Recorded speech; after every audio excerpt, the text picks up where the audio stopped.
A continuación hablaremos del muestreo aleatorio simple. Los integrantes del grupo somos Inés Gómez, Pablo Roa, Alejandro Blanco e iniciaremos hablando de los principios del muestreo. Recordemos que la población habla de todos aquellos individuos o elementos que han sido escogidos para un estudio. Lo representaremos con la letra N mayúscula, mientras que la muestra será un pequeño subgrupo o una porción escogida de esta población total en la cual querremos hacer los estudios estadísticos. De esa manera, recordemos que hay formas de tomar los datos de ellos que para la población total hablaremos una enumeración completa de estos datos o un censo global de la población. Esto nos permite examinar a cada uno de las personas, individuos o los elementos de estas poblaciones totales en las cuales vamos a describir los eventos en cuestión en estudio. Y el muestreo nos localizará un pequeño subgrupo de la población, la cual será representativa dadas las características propias que son de esta población. Recordemos que para la descripción matemática y en caso de los análisis estadísticos vamos a hablar de las medidas de tendencia central o las medidas de resumen, que pueden también ser las de dispersión. Los ejemplos pueden ser las medias, las modas, las medianas, desviaciones estándar, cuartiles y demás, que para nuestras muestras serán representados por los estadísticos de la muestra, mientras que para la población, al ser el total, serán propiamente los parámetros estadísticos. Dentro de la selección de las muestras poblacionales podemos hablar de dos tipos grandes de muestreos, los muestreos probabilísticos y los no probabilísticos. Dentro de los muestreos probabilísticos, también llamados aleatorios, podemos hablar que ellos tienen la ventaja de que todos los elementos de la población pueden ser incluidos en la muestra con la misma proporción o probabilidad de cada uno de esos individuos.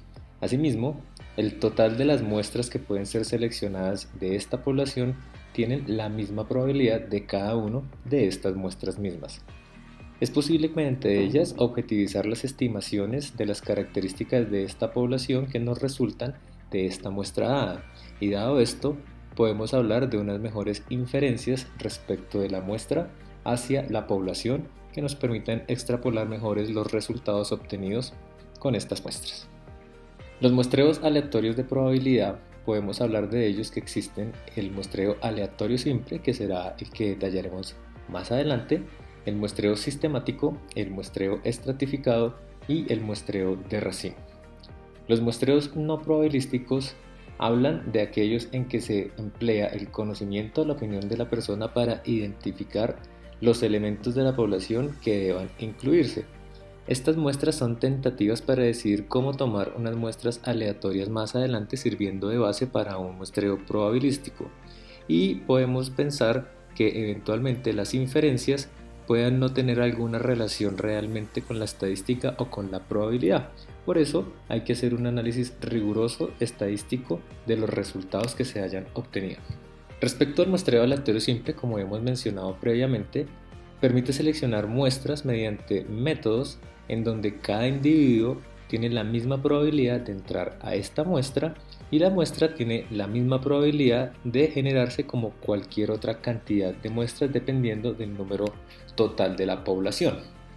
Esta tiene una metodología la cual inicia determinando el tamaño de muestra para esta población. Podemos seleccionar nuestras muestras mediante el uso de números aleatorios, los cuales podemos conseguir en tablas aleatorias, o incluso podemos utilizar programas de computadora los cuales nos pueden devolver números aleatorios de la población total seleccionando la muestra, como veremos más adelante. Conocer este muestreo aleatorio simple es necesario dado que parte de los principios del muestreo como base de la inferencia de la estadística. Podemos hablar de las ventajas y de las desventajas de este muestreo. Dentro de las ventajas nos indican que es un método sencillo de aleatorización y de muestreo. Nos permite dar una equitatividad de la selección de las muestras a partir de las poblaciones tomadas, y las poblaciones tienen entre sus individuos iguales oportunidades para ser seleccionados. Debido a su selección aleatoria y a la imparcialidad de la toma de los individuos en la muestra, es un muy buen método a la hora de explicar los resultados, y de esa manera permite realizar generalización con respecto hacia la población partiendo de los resultados de nuestras muestras. Dentro de las desventajas encontramos que se requiere el listado completo y actualizado de los miembros totales de la población para poder de esa manera tomar una buena muestra representativa. En las poblaciones grandes es difícil disponer de los datos necesarios para este tipo de muestreo. No se recomienda utilizar de forma sistemática este tipo de muestreo en tamaños pequeños poblacionales. Respecto a la pregunta del taller, obesidad infantil. La obesidad infantil se considera una pandemia mundial con una prevalencia creciente de sobrepeso y de obesidad en niños tanto en países en vías de desarrollo como desarrollados. Cada vez se reconoce más que las campañas de concientización y educación en salud pública son insuficientes para lograr cambios positivos en la disminución del sobrepeso y de la obesidad en niños. Las escuelas y colegios han sido identificados como un espacio crítico para llevar a cabo programas de prevención de obesidad, en donde la intervención en varios indicadores críticos del estado de salud puede influenciar positivamente en la disminución de la obesidad.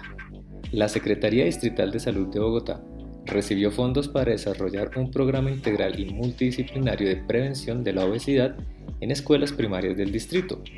A usted le han solicitado apoyo para desarrollar los métodos que puede utilizar para evaluar este nuevo programa. ¿Cómo realizaría la selección de la muestra acorde al muestreo aleatorio simple? Dentro de la estrategia de selección de la muestra, iniciamos captando todas las escuelas primarias del distrito en la ciudad de Bogotá, y en estas escuelas tendremos el total de la población de estudio. En estos niños serán tomados los datos de talla y peso para obtener el índice de masa corporal, y de esa manera identificaremos nuestra población objetivo, los niños que tengan más riesgo de desarrollar la obesidad, que serán los niños que tengan ya estratificado un sobrepeso. De esa manera categorizaremos el sobrepeso grado 1 y grado 2, que incluye los índices de masa corporal desde 25 hasta 29.9, como se muestra en la tabla. Obteniendo previamente nuestra población objeto, vamos a tomar nuestra muestra. Inicialmente se debe calcular el tamaño de muestra, el cual puede ser estimado mediante la fórmula que se muestra en la representación esquemática. En este caso desarrollaremos una muestra hipotética con la cual estableceremos los métodos para la aleatorización simple. Iniciamos con la aleatorización simple por tabla de números. Hemos determinado hipotéticamente nuestra población total, que van a ser estos 200 datos, en los cuales se encuentran organizados por número de dato. A continuación, buscamos en los libros estadísticos u otras fuentes bibliográficas las tablas de números aleatorios, como este ejemplo, una tabla de 11 por 12 números para un total de 132 números aleatorios. Aquí lo que podemos identificar son números ya agendados o agregados a la tabla de forma aleatoria, los cuales nos darán un indicador de posición.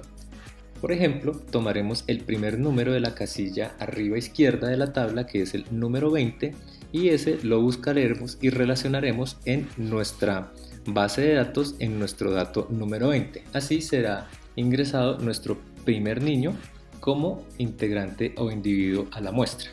Acto seguido podemos seguir tomando los siguientes datos de izquierda a derecha o de arriba a abajo, según como indiquemos en nuestra toma de datos. En este ejemplo lo haremos de izquierda a derecha. Así que el segundo número es el 17 y por eso iremos a buscar en nuestra tabla nuestro individuo 17. Y así sucesivamente hasta tomar el número de muestra que hayamos previamente determinado, sea en este caso los 132 o si es menos de ello, pararemos hasta donde sea el número que hemos identificado previamente. Respecto a la aleatorización simple por programa de computador, encontramos aquí también nuestra base de datos de los 200 individuos y los vemos con su número de individuo, identificación e índice de masa corporal. Vamos a crear dos columnas, a una la denominaremos aleatoria y a la segunda aleatoria final. Lo que hacemos a continuación es, en la casilla de aleatoria del primer individuo, buscamos la función aleatorio. Allí desplegamos esa misma función para cada una de las casillas de los 200 individuos que tenemos en este caso hipotético como nuestra población total. Una vez la hemos obtenido, vamos a copiar los datos en estas casillas y las vamos a pegar de forma especial en la casilla de aleatorio final. En esta casilla especial vamos a pegar los valores y de esa forma tendremos solo los valores y no la fórmula. Como vemos, la fórmula previa nos ha cambiado, dado esto no nos sirve tener esta columna de más, pues nos puede crear confusión y la hemos eliminado. Así entonces, para este caso hipotético determinaremos que son 50 individuos en la muestra. Vamos a aleatorizar seleccionando las casillas de todos los datos, que son las 4 columnas, y buscamos la columna número D en organización de datos. Hemos colocado ordenar datos por la número D. Así como vimos, se organizaron de menor a mayor los datos en la casilla D. A continuación vamos a buscar los 50 datos que serán nuestro total del número de muestra. Como dije previamente, pueden ser del 2 al 52 o podemos también contarlos en una quinta columna colocando números del 1 al 50. Vamos a seleccionar estos 50 datos y los vamos a marcar en este caso con un color amarillo, donde tendremos ya la selección de nuestra muestra. Veremos 50 seleccionados y en adelante están no seleccionados. Volvemos a tomar las 4 columnas de interés y volvemos a ir a datos, ordenar y buscaremos ordenar nuestros datos nuevamente por la columna A, que es el número de nuestro individuo.